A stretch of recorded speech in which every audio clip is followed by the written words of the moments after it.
صلاة كاملة وسلم سلاما تاما على سيدنا محمد الذي تنحل به العقد وتنفرج. Assalamualaikum warahmatullahi wabarakatuh. Alhamdulillahi rabbil alamin. Wassalatu wassalamu ala ashrafil anbiya'i wal mursalin wa ala alihi wa sahbihi ajma'in. Qala rabbi shrah li sadri wa yassir li amri wahlul 'uqdatal min lisani yafqahu qawli. Allahumma iftah alaina hikmataka wanshur alaina min qazahibi rahmatika ya arhamar rahimin. Alhamdulillah. Assalamualaikum kepada semua hadirin. Nama saya Muhammad Ashraf bin Osman, nombor matrik 060165. Pada hari ini, forum pada kali ini kami akan membincangkan tentang kisah Nabi Muhammad sallallahu alaihi wasallam menerima wahyu yang pertama. Alhamdulillah, ucapan ribuan terima kasih dan jutaan penghargaan kepada pensyarah kami, Ustaz Muhammad Zaidin, kerana telah memberi ruang dan peluang untuk kami menyiapkan forum pada kali ini.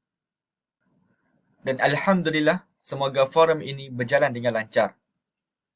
Sebelum kami meneruskan forum kita ini ke lebih jauh, saya akan menerangkan sedikit apa itu forum yang ingin disampaikan pada kali ini. Tajuk forum pada kali ini ialah Nabi Muhammad menerima wahyu yang pertama.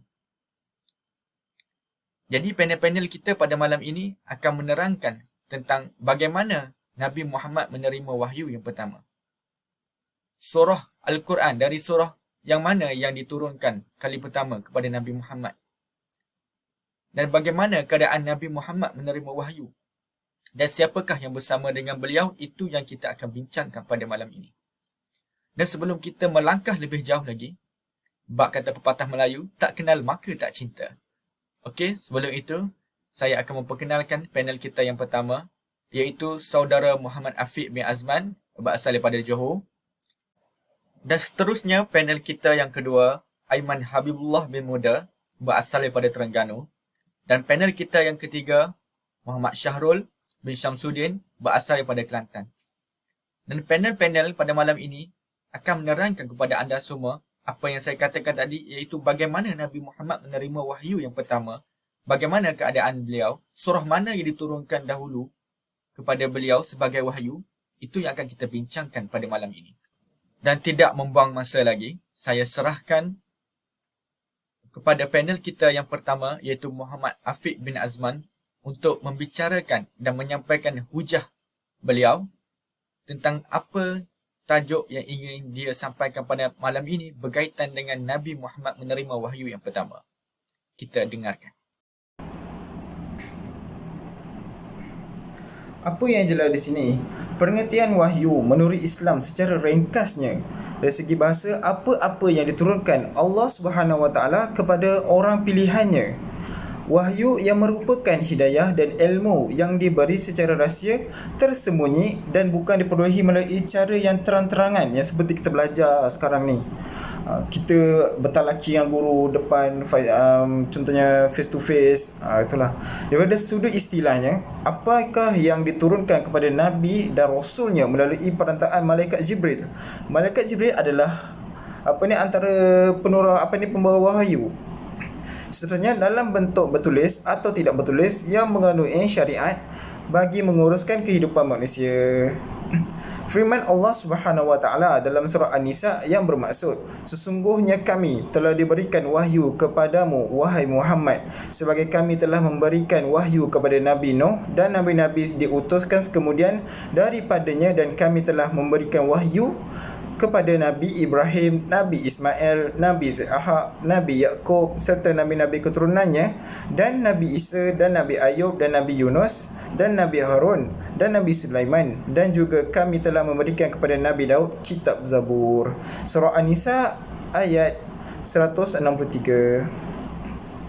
Firman Allah Subhanahu wa taala lagi dalam surah An-Nahl yang bermaksud, dan tidaklah kami mengutuskan rasul-rasul sebelummu wahai Muhammad melainkan dari kalangan orang-orang lelaki. Maksudnya yang kami wahyukan kepada mereka. Oleh itu bertanyalah kamu wahai golongan musyrik kepada orang-orang yang berpengetahuan agama jika kamu tidak mengetahui. Surah An-Nahl ayat 43. Di sini definisi dia. Orientalis ni bermaksud berasal dari perkataan Orient yang bererti timur, dan Orientalis pula biasanya dirujukkan kepada orang-orang barat yang mengkaji ilmu-ilmu ketimuran seperti bahasa, sastra, tamadun dan agama. Tetapi bagi dunia Islam, apabila disebut Orientalis atau Orientalisme, ia merujuk kepada orang-orang barat yang mengkaji tentang tamadun dan selok-belok agama Islam, termasuklah Al-Quran, Al-Hadis, sejarah, bahasa dan lain-lain. Seterusnya, pandangan Orientalis terhadap wahyu ni bermakna mengkaji permulaan pengajian mereka. Bagi mereka Orientalis ni, ianya adalah permulaan kajian barat terhadap bahasa dan kehidupan orang timur yang bermula di Spanyol. Ia berhenti sementara kerana jatuhnya kerajaan Gharnatah pada tahun 1492 Masihi, dan kembali semula setelah penyatuan gereja barat dan timur pada kurun ke-16.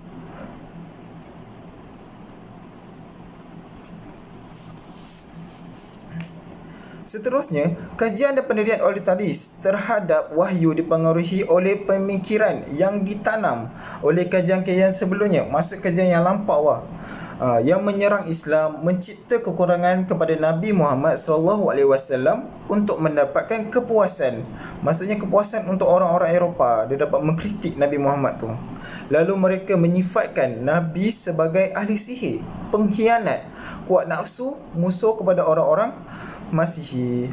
Mereka mengkritik Nabi berdasarkan keadaan mereka semata-mata tanpa merujuk kepada sumber-sumber yang bertulis atau kajian. Kajian lepas sehinggalah jadilah kajian ini tertumpu kepada mereka. Mereka mengulang-ulang tuduhan terhadap Nabi Muhammad SAW dan apa yang dibawa oleh Nabi sebagai rekaan hasil kejenihan jiwa, pencapaian kesusastraan, gabungan fikiran atau tulisan seseorang insan. Itu yang mendefinisikan apa yang dibawa oleh Nabi Muhammad SAW time tu.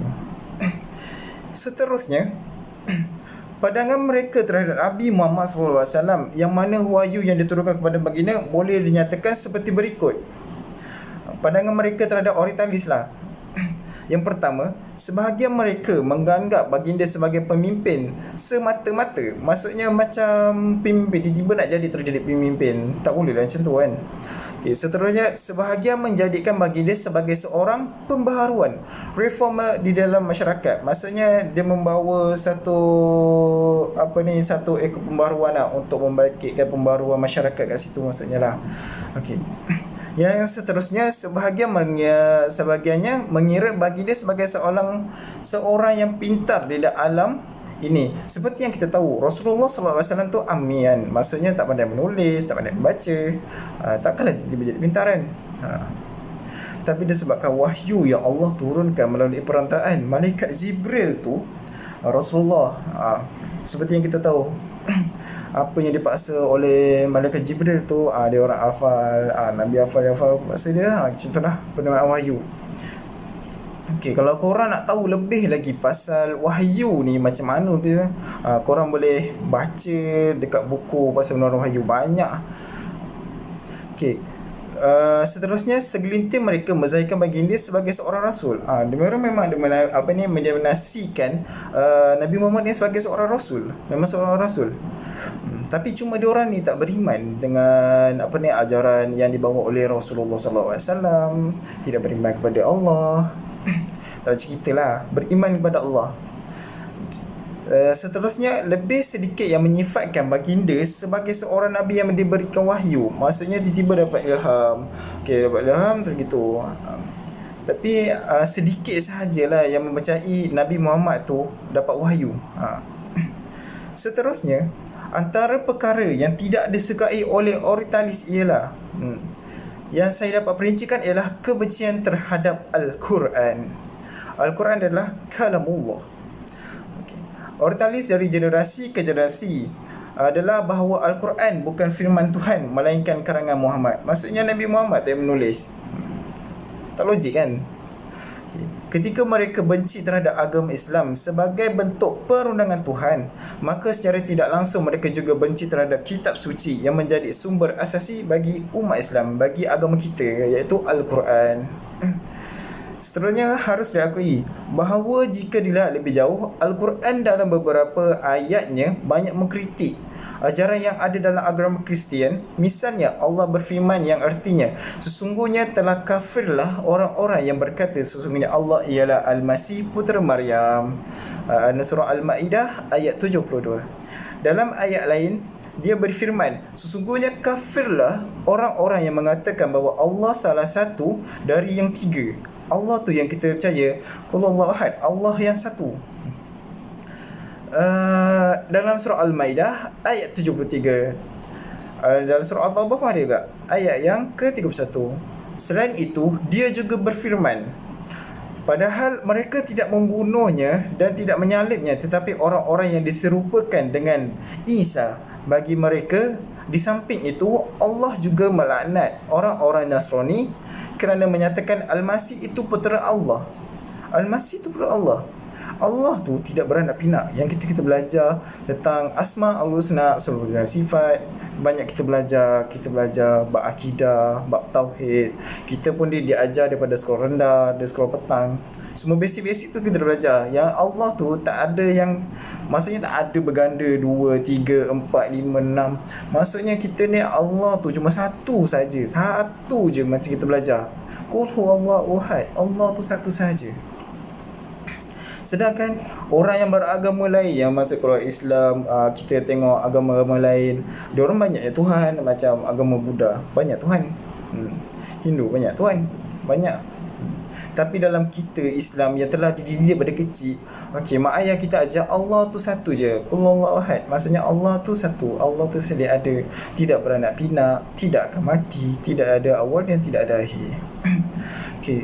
Seterusnya, penyataan Al-Quran tersebut membuat kalangan Kristian marah dan geram. Oleh sebab itu, sejak awal mereka menganggap Al-Quran sama sekali bukan kalam ilahi. Mereka menjadikan Bible sebagai tolak ukur untuk menilai Al-Quran. Menurut penilaian mereka, jika isi Al-Quran bertentangan dengan kandungan Bible, maka Al-Quran yang salah. Sebab bagi mereka Bible adalah God of Word yang tidak mungkin salah, dan kerana Al-Quran berani mengkritik dengan sangat tajam kata-kata Tuhan di dalam Bible, maka Al-Quran diorang mendefinisikan sebagai sumber syaitan. Itu je yang saya dapat jelaskan daripada saya. Syukran walakum. Assalamualaikum warahmatullahi wabarakatuh. Alhamdulillah diucapkan kepada saudara Muhammad Afiq bin Azman yang menceritakan kepada kita apa itu pengertian wahyu dan bagaimanakah bentuk wahyu diturunkan. Adakah ianya bertulis ataupun tidak bertulis, dan siapakah ataupun kepada siapakah Allah menurunkan wahyu itu. Tidak semua orang mendapat wahyu, hanya orang-orang yang terpilih saja yang mendapat wahyu daripada Allah Subhanahu Wa Taala. Dan bagaimana, apa kaitan wahyu dengan orientalisis, dan bagaimana pendapat orang-orang orientalisis dan orang-orang barat tentang wahyu diturunkan kepada Nabi Muhammad? Itu yang dibincangkan oleh panel Muhammad Afiq bin Azman. Seterusnya, dengan tidak membuang masa, kita teruskan forum kita pada hari ini kepada panel kita yang kedua, iaitu Aiman Habibullah bin Muda, untuk memberi hujah dan menerangkan kepada kita apa itu kisah Nabi Muhammad menerima wahyu yang pertama. Dipersilakan. Assalamualaikum warahmatullahi wabarakatuh. InsyaAllah saya akan menceritakan sedikit tentang wahyu yang mula-mula diturunkan kepada Nabi Muhammad sallallahu alaihi wasallam, yang mana terdapat 4 pendapat mengenai wahyu yang mula-mula diturunkan ini. Yang mana pendapat yang pertama adalah pendapat yang paling sahih di antara pendapat-pendapat yang lain, iaitu 5 ayat terawal daripada surah Al-Alaq yang diturunkan kepada Nabi Muhammad SAW ketika di Gua Hira. Yang mana dalam sebuah hadis yang diriwayatkan oleh Sayyidina Aisyah radhiyallahu anhu, yang mana menceritakan Rasulullah SAW sedang bersendirian di Gua Hira, yang mana baginda ini beruzlah ataupun menyendiri daripada khalayak ramai. Ketika sebelumnya baginda SAW sering mengalami mimpi yang begitu jelas seperti cahaya di pagi hari. Ketika beruzlah di Gua Hira, Rasulullah SAW telah didatangi oleh malaikat Jibril, yang mana menyuruhnya untuk membaca. Jibril berkata, "Iqra", iaitu bacalah. Perintah itu diulang sebanyak 3 kali. Kemudian Rasulullah SAW menjawab bahawa beliau tidak pandai membaca. Beliau menjawab sebanyak 3 kali. Jadi setelah itu malaikat Jibril membacakan surah Al-Alaq ayat 1 hingga 5. Yang selepas daripada itu malaikat Jibril pun meninggalkan Rasulullah SAW seorang diri dengan badan yang gemetar dan perasaan yang takut. Kemudian Rasulullah SAW langsung pulang menemui isterinya, iaitu Khadijah, dan meminta untuk menyelimutinya. Lalu Rasulullah SAW menceritakan kejadian yang berlaku di Gua Hira itu kepada isterinya. Seterusnya, pendapat yang kedua pula adalah mengatakan surah Al-Muddathir adalah surah yang pertama kali diturunkan berdasarkan hadis yang diriwayatkan oleh Jabir bin Abdullah, iaitu seorang sahabat Nabi. Daripada Abu Salamah bin Abdul Rahman, dia berkata, "Aku telah bertanya kepada Jabir bin Abdullah, yang manakah di antara Al-Quran yang mula-mula diturunkan?" Jadi berdasarkan mengenai hadis Jabir ini, dapat disimpulkan pertanyaan itu adalah pertanyaan mengenai surah yang diturunkan secara penuh, yang mana Jabir menjelaskan yang surah Al-Muddathir diturunkan secara penuh sebelum surah Iqra selesai diturunkan semuanya, kerana yang turun pertama kali daripada surah Iqra itu hanyalah permulaannya sahaja. Jadi ini diperkuatkan oleh hadis Abu Salamah daripada Jabir yang terdapat dalam Sahih Bukhari dan Muslim, yang mana hadis ini menggambarkan peristiwa terkemudian daripada peristiwa di Gua Hira, atau Al-Muddathir ini adalah surah yang pertama diturunkan setelah terputusnya wahyu. Jadi dapat disimpulkan di sini adalah ayat pertama untuk kenabian adalah Iqra, dan surah pertama untuk risalah ialah surah Al-Muddathir. Seterusnya pula andaian yang ketiga berdasarkan satu kenyataan yang diperakukan kepada Ali bin Abi Talib, yang mana disebut oleh Abi Ishaq daripada Abi Maisarah, diriwayatkan oleh Wahidi, yang mana menyebut apabila Rasulullah SAW muncul dari Gua Hira dan mendengar suatu suara yang menjerit, yang mana suara tersebut mengatakan, "Wahai Muhammad." Selepas itu Rasulullah SAW terus pulang ke rumahnya, dan Waraqah bin Naufal menasihatkan Rasulullah supaya mendengar kepada suara tersebut. Jadi oleh itu apabila Rasulullah SAW kemudiannya mendengar suara tersebut, beliau menyahut. Suara itu berkata, "Katakanlah bahawa aku bersaksi sesungguhnya tiada Tuhan yang berhak disembah melainkan Allah, dan Muhammad pesuruh Allah. Dan bacalah surah Al-Fatihah ayat 1 hingga 7. Dan pendapat yang terakhir adalah sebahagian ulama tabi'in seperti Ad-Dahab bin Mudahim berpendapat bahawa ayat pertama yang diturunkan ialah Bismillah, yang mana dia menyebut Abdullah bin Abbas pernah berkata, perkara pertama yang diturunkan oleh malaikat Jibril kepada Rasulullah sallallahu alaihi wasallam iaitu Jibril mengatakan, wahai Muhammad, aku berlindung dengan Allah yang maha mendengar, maha mengetahui daripada syaitan yang dilaknat, dan katakanlah Bismillahirrahmanirrahim. Maksudnya dengan nama Allah yang maha pemurah dan maha penyayang.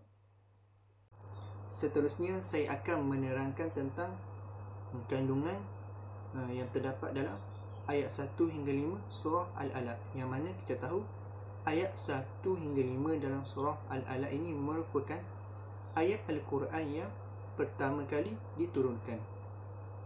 Yang mana ayat 1 hingga 5 surah Al-Alaq ini diturunkan kepada Nabi Muhammad sallallahu alaihi wasallam pada tanggal 17 Ramadan di Gua Hira menerusi perantaraan malaikat Jibril. Yang mana surah Al-Alaq ini artinya segumpal darah. Jadi melalui surah Al-Alaq Allah Subhanahu wa taala memerintahkan umat Islam ini untuk mencari tahu siapa penciptanya dan memuliakannya dengan segala kemampuan.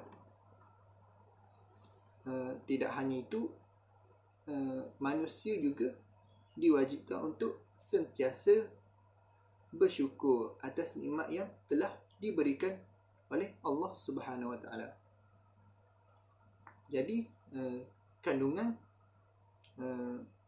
yang terdapat dalam surah Al-Alaq ayat 1 hingga 5, kandungan yang pertama adalah mengenai pentingnya ilmu pengetahuan, yang mana dalam surah Al-Alaq membincangkan betapa pentingnya ilmu pengetahuan dan seruan untuk menuntut ilmu, yang mana kita tahu umat Islam diwajibkan untuk mencari ilmu dari buayan hinggalah ke liang lahat. Jadi selama mana masih hidup, tidak ada sebarang alasan bagi umat Islam untuk bermalas-malasan dalam menuntut ilmu, dalam mencari ilmu. Kerana perintah menuntut ilmu ini sudah pun dijelaskan dalam surah Al-Alaq ayat 1 hingga 5. Kandungan yang kedua adalah mengenai proses penciptaan manusia, iaitu dalam surah Al-Alaq ini ayat 1 hingga 5 ini menceritakan tentang proses penciptaan manusia. Dikatakan bahawa manusia ini berasal daripada segumpal darah. Dalam ilmu pengetahuan moden yang disebutkan segumpal darah itu merupakan pertemuan antara sel telur dan sel sperma di dalam rahim. Jadi Allah Subhanahu wa taala menciptakan manusia ini dengan bentuk yang sebaik-baiknya, dengan sebaik-baik kejadian. Seterusnya adalah yang ketiga, iaitu galakan untuk banyakkan membaca. Allah Subhanahu wa taala memerintahkan manusia untuk membaca supaya mereka mendapatkan pengetahuan dan wawasan yang banyak. Jadi berbagai disiplin ilmu perlu dipelajari supaya kita manusia ini menjadi seorang yang bijaksana dan tidak mudah menyalahkan orang lain kerana berbeza pendapat. Semakin banyak kita membaca, maka fikiran kita semakin terbuka dan ilmu kita semakin bertambah, dan tidak mudah kita untuk menyalahkan orang lain. Seterusnya, kandungan yang keempat adalah mengenai dorongan untuk mencari ilmu pengetahuan, yang mana Allah Subhanahu Wa Taala mengajarkan kepada manusia dengan perantaraan kalam, iaitu manusia boleh mencatat semua ilmu pengetahuan yang telah dipelajarinya dan didapatkannya, sehingga mana ilmu itu dapat diturunkan kepada generasi yang selanjutnya. Andai saja para ulama dan ilmuwan terdahulu tidak menulis dan membukukan karya-karyanya, maka tentu generasi sekarang tidak boleh mempelajari karya klasik. Jadi karya terdahulu sangat penting untuk pengembangan ilmu pengetahuan. Jadi ilmu pengetahuan terdahulu ini penting untuk dikaji dan tidak semata-mata semuanya diterima pakai belaka. Seterusnya, yang terakhir iaitu yang kelima, kandungan yang kelima ini adalah mengenai ilmu adalah datangnya daripada Allah Subhanahu Wa Taala. Mana kandungan daripada surah Al-Alaq ayat 1 hingga 5 ini mengatakan bahawa segala ilmu pengetahuan datangnya dari Allah Subhanahu Wa Taala. Manusia ini lahir ke bumi tidak membawa apa-apa dan tidak mengetahui apa-apa. Yang membuat manusia mengetahui adalah Allah yang mengajarkan manusia tentang ilmu pengetahuan. Maka jangan sampai ilmu pengetahuan itu menjadikan manusia ini sombong dan melupakan Tuhan yang mengajarinya. Jadi sudah selayaknya ilmu pengetahuan ini membuatkan kita semakin dekat dengan Allah, kerana sewajarnya ilmu pengetahuan adalah jalan menuju yang esa. Alhamdulillah. Terima kasih diucapkan kepada saudara Aiman Habibullah bin Muda, iaitu panel yang kedua untuk malam ini. Seterusnya, kita teruskan forum kita pada malam ini kepada panel kita yang ketiga, iaitu Muhammad Syahrul, untuk menyampaikan hujahnya berkaitan dengan Nabi Muhammad menerima wahyu yang pertama. Dipersilakan. Bismillahirrahmanirrahim. Assalamualaikum warahmatullahi wabarakatuh. Alhamdulillahirabbil alamin. Nahmaduhu wa nasta'inuhu wa nastaghfiruhu wa na'udzu billahi min syururi anfusina wa min sayyiati a'malina. Man yahdihillahu fala mudilla lahu wa man yudlil fala hadiya lahu. Amma ba'd. Terima kasih kepada moderator dan ahli panel sekalian. InsyaAllah pada hari ini saya akan menjawab satu tajuk yang bagi sinonim kepada ahli panel sekalian. Mungkin ahli panel sekalian dapat menjawab dengan begitu mudah, tapi saya insyaAllah dengan ilmu yang dibekalkan kepada saya akan menjawab dengan serba pengetahuan saya yang saya pelajari. Berbalik kepada tajuk pembicaraan kita tentang surah Al-Alaq, sebab nuzul ayat dan keadaan Nabi Muhammad semasa menerima wahyu pertama ini.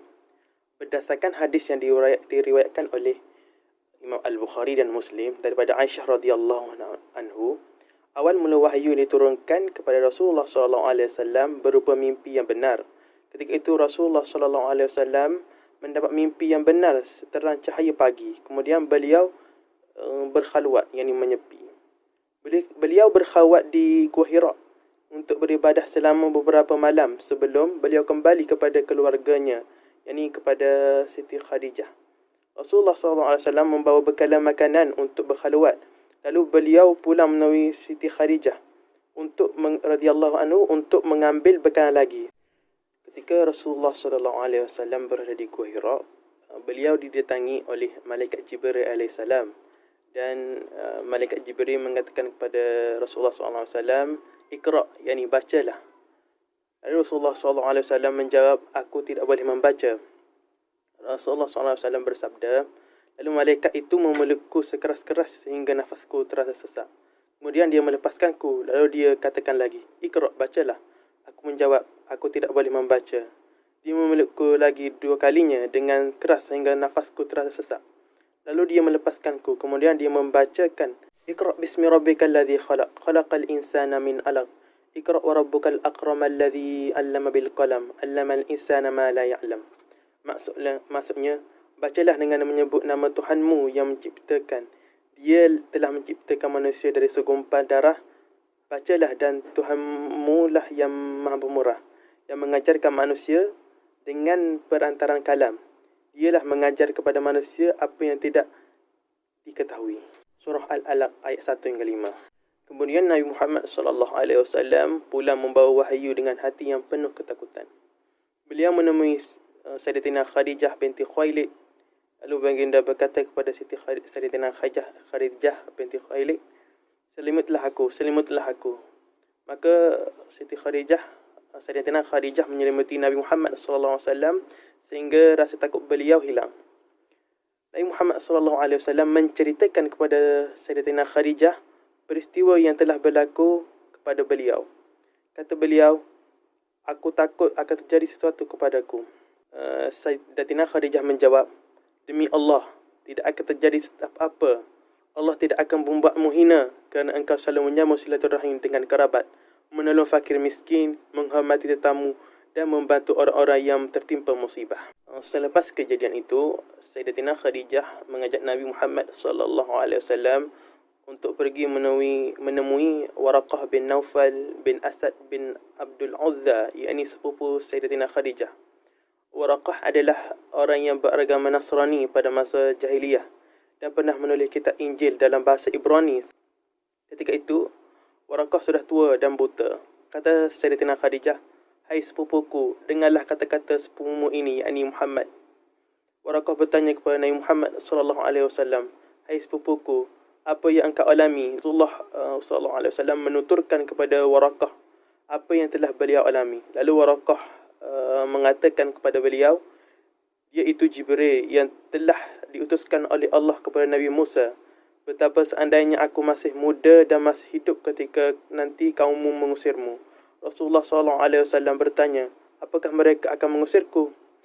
Waraqah menjawab, ya, tidak ada lelaki yang menyampaikan wahyu seperti yang kamu bawa ini, melainkan akan dimusuhi. Seandainya aku masih hidup ketika nanti kaummu mengusirmu, nescaya aku akan membela segenap kemampuanku. Tidak lama selepas kejadian itu, Waraqah, yakni sepupu Sayyidatina Khadijah, wafat dan wahyu pun tidak turun lagi dalam beberapa waktu. Pengajaran yang kita dapat daripada kisah penurunan wahyu pertama ini antaranya ialah wujudnya sistem pendidikan Islam yang kita ketahui secara umum bahawa kaedah ini sering digunakan oleh semua pendidik. Yang pertama, tarbiyah. Kalimah tarbiyah berasal dari perkataan dasar, yakni rabba, bermaksud mengasuh, memelihara dan memimpin. Ia juga merujuk kepada proses perkembangan potensi individu, mengasuh atau mendidik untuk menuju kepada satu keadaan yang selesa dan matang. Yang kedua, ta'lim. Yakni kalimah ta'lim berasal daripada alimah, yakni mengetahui, memberitahu, melihat, menerap dan menganggap. Ia merujuk kepada proses menyampaikan atau menerima ilmu pengetahuan yang kebiasaannya didapati melalui latihan, arahan, tunjuk ajar atau lain-lain berbentuk pengajaran. Dan yang ketiga, ta'dib. Berasal daripada kalimah adubah, yakni memperhalusi, berdisiplin dan berbudaya. Ia merujuk kepada proses pembinaan watak dan pengajaran asas-asas penting untuk hidup bermasyarakat. Ini termasuklah memahami dan menerima prinsip yang paling asas sekali, iaitu keadilan. Terima kasih diucapkan kepada panel kita yang ketiga, iaitu saudara Muhammad Syahrul, di atas perkongsiannya tentang kisah Nabi Muhammad menerima wahyu yang pertama. Alhamdulillah, selesai sudah sesi pertama untuk forum kita pada kali ini. Kita teruskan forum kita ini untuk sesi yang kedua, iaitu sesi soal jawab antara peserta dan panel. Soalan pertama ini ingin saya tujukan kepada panel kita yang pertama, iaitu saudara Muhammad Afiq bin Azman. Iaitu soalan yang saya dapat daripada peserta ini, yang dia mengatakan, kenapa ya orientalisis ini ataupun orang barat ini, mereka ini selalu menafikan wahyu yang dibawa oleh Nabi Muhammad SAW, dan mereka selalu memperburukkan mukjizat-mukjizat Nabi Muhammad, dan mereka tidak pernah bersetuju dengan apa yang dibawa oleh Nabi Muhammad. Adakah ianya memberi kesan kepada agama mereka ataupun bagaimana? Saya sebagai panel pertama, dan di sini saya terdapat satu persoalan yang telah diberikan. Kenapa orientalis ni ataupun orang daripada orang barat ni selalu menafikan wahyu yang dibawa oleh Nabi Muhammad SAW? Adakah ia memberi kesan atau impak kepada agama mereka? Di sini saya menyatakan ianya memang memberi impak. Okey, dan diorang sangat takut geruna. Okey, bahawa jika dilihat lebih jauh di dalam Al-Quran, dalam beberapa ayat banyak mengkritik ajaran yang ada dalam agama Kristian. Misalnya Allah berfirman, yang artinya sesungguhnya telah kafirlah orang-orang yang berkata sesungguhnya Allah ialah Al-Masih, putera Maryam. Dan surah Al-Maidah ayat 72. Dalam ayat lain Allah berfirman juga, sesungguhnya kafirlah orang-orang yang mengatakan bahawanya Allah salah satu daripada tiga. Maksudnya ada lebih daripada satu pencipta tu. Dalam surah Al-Maidah ayat 73, dalam surah Al-Taubah ayat 31. Selain itu, Allah juga berfirman, padahal mereka tidak membunuhnya dan tidak menyalibnya, tetapi orang yang diserupakan dengan Isa bagi mereka. Di samping itu, Allah juga melaknat orang-orang yang Nasrani kerana menyatakan Al-Masih itu putera Allah. Pernyataan Al-Quran tersebut membuat kalangan Kristian marah dan geram. Ya, maksudnya tercabarlah dengan semua apa yang dikritik dalam Al-Quran tu. Oleh sebab itu, sejak awal mereka menganggap Al-Quran sama sekali bukan kalam ilahi. Mereka menjadikan Bible sebagai tolak ukur untuk menilai Al-Quran. Menurut penilaian mereka, jika isi Al-Quran bertentangan dengan kandungan Bible, maka Al-Quran yang salah. Sebab bagi mereka, Bible adalah God of Word, kata-kata Tuhan yang tidak mungkin salah, dan kerana Al-Quran berani mengkritik dengan sangat tajam dengan kata-kata Tuhan di dalam Bible, maka Al-Quran bersumber daripada syaitan. Itu diorang diorang yang merasa gerun dan sangat takutlah, dan dia takut memberi impak daripada ajaran mereka lah. Sekian dari saya. Assalamualaikum warahmatullahi wabarakatuh. Terima kasih diucapkan kepada saudara Afiq bin Azman kerana telah menjawab soalan yang diajukan oleh peserta kita tadi. Jadi untuk soalan yang seterusnya, saya ingin tujukan kepada panel kita yang kedua, iaitu Aiman Habibullah bin Muda, yang mana soalannya berbunyi, apakah yang dilakukan oleh Nabi Muhammad SAW setelah mendapat wahyu yang pertama? Dan bagaimanakah kondisi baginda pada saat menerima wahyu itu?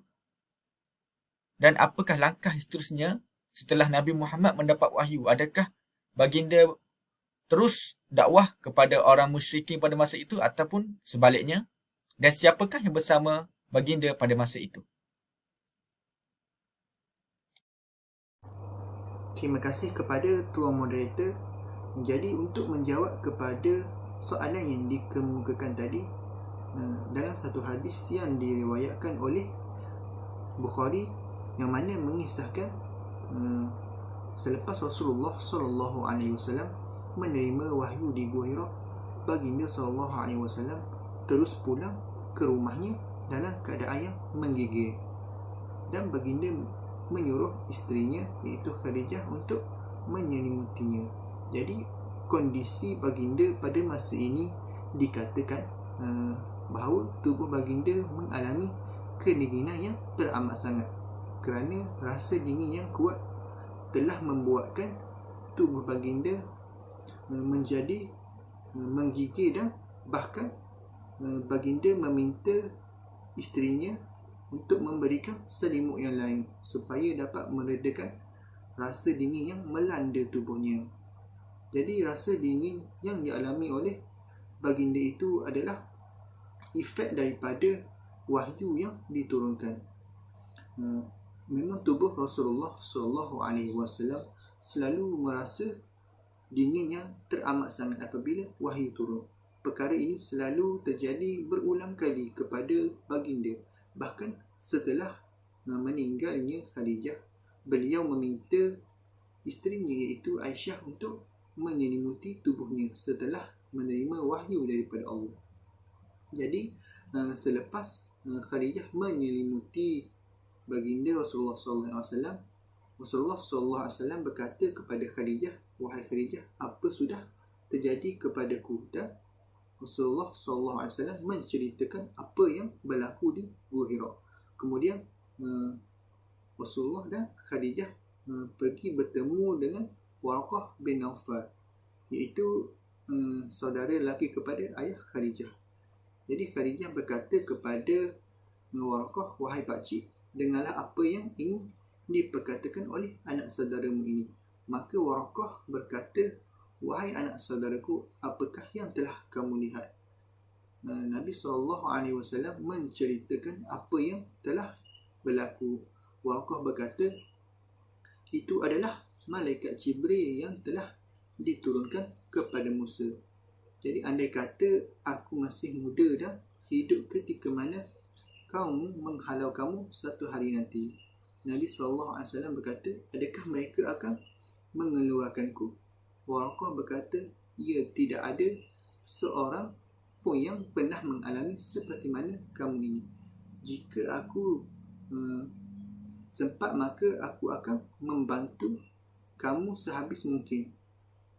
Jadi dari peristiwa ini Nabi SAW dikukuhkan statusnya sebagai seorang Rasul dan beliau menerima perintah untuk menyampaikan agama Islam. Jadi sekadar itu saja, harap dapat menjawab kepada soalan yang dikemukakan tadi. Alhamdulillah, dan terima kasih diucapkan kepada panel kita yang kedua, iaitu saudara Aiman Habibullah bin Muda, yang telah menjawab soalan daripada peserta kita tadi. Seterusnya, kita ajukan soalan kepada panel kita yang ketiga, iaitu Muhammad Syahrul. Soalan yang berbunyi, saudara Syahrul menerangkan kepada kita semua tentang apa itu tarbiyah, taklim dan ta'dib. Dan soalannya, adakah sistem pendidikan tarbiyah, taklim dan ta'dib ini masih relevan untuk digunakan pada zaman ini? Setelah kita tahu sistem pendidikan Islam ini ianya sangat berkesan digunakan pada zaman Rasulullah SAW, dan adakah ianya masih relevan lagi untuk digunakan sistem pendidikan ini dalam sistem pendidikan kita pada hari ini? Terima kasih kepada moderator kerana memberi peluang kepada saya untuk menjawab persoalan yang dibangkitkan. Di sini saya ingin mulakan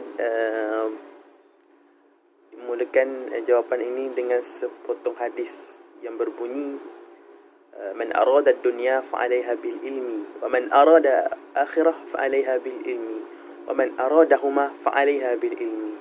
Maksudnya, siapa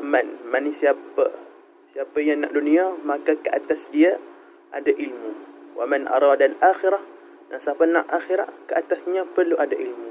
Dan wa man aradahuma fa'alaiha bil ilmi, dan siapa yang nak kedua-duanya, dunia dan akhirat, maka kena ada ilmu. Jadi untuk merealisasikan konsep tarbiyah, taklim dan ta'dib ini, kita perlulah ada ilmu tentang akhirat dan keduniaan itu sendiri. Kerana apa? Sistem pendidikan sendiri akan membentuk pelajar untuk membentuk sasiah yang berguna.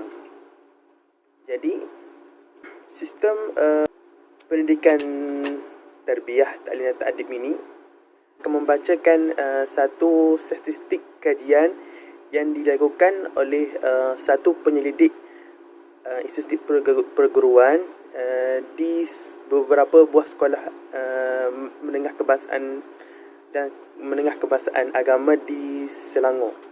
Di sini menunjukkan peratusan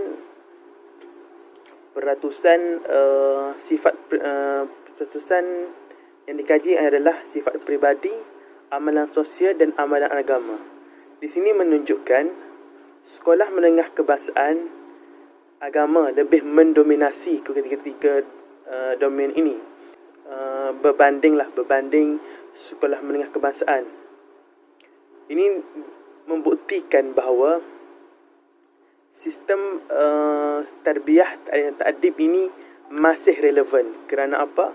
Kerana sekolah menengah kebahasaan agama ini lebih terdedah dengan sistem pendidikan ini.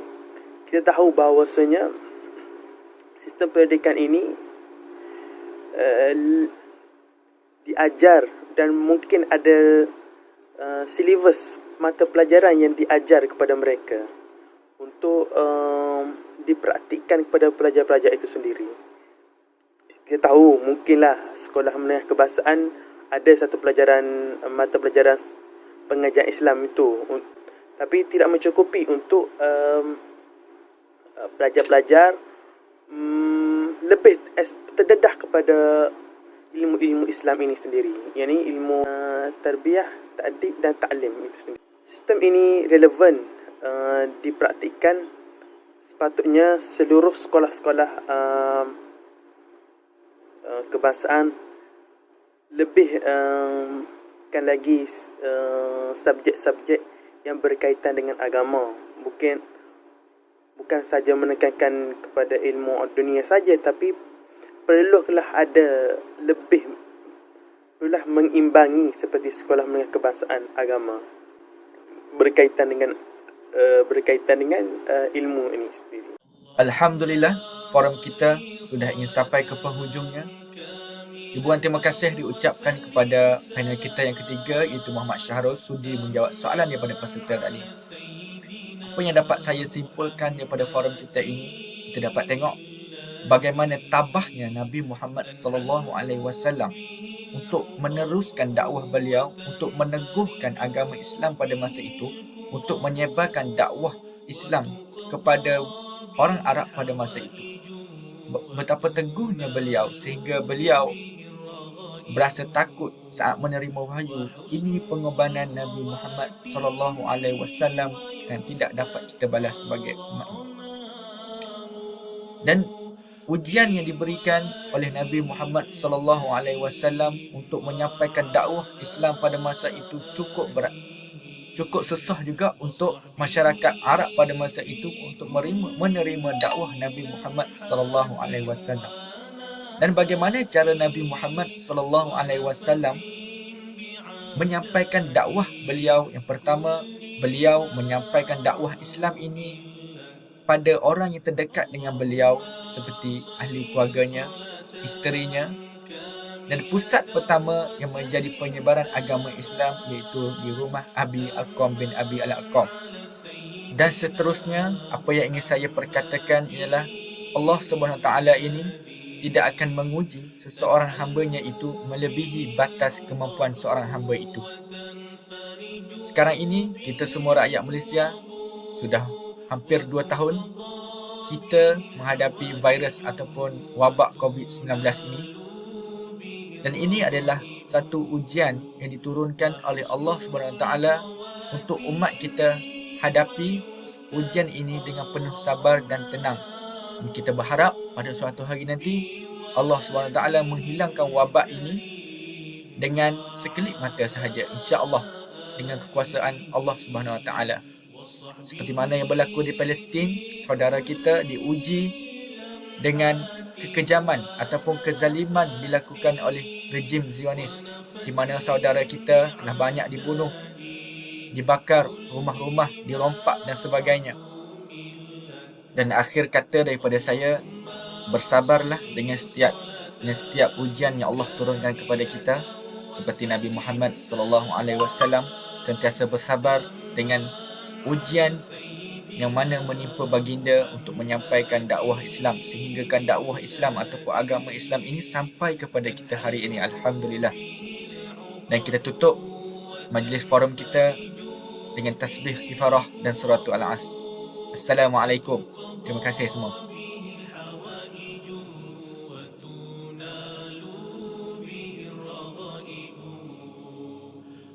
وحسن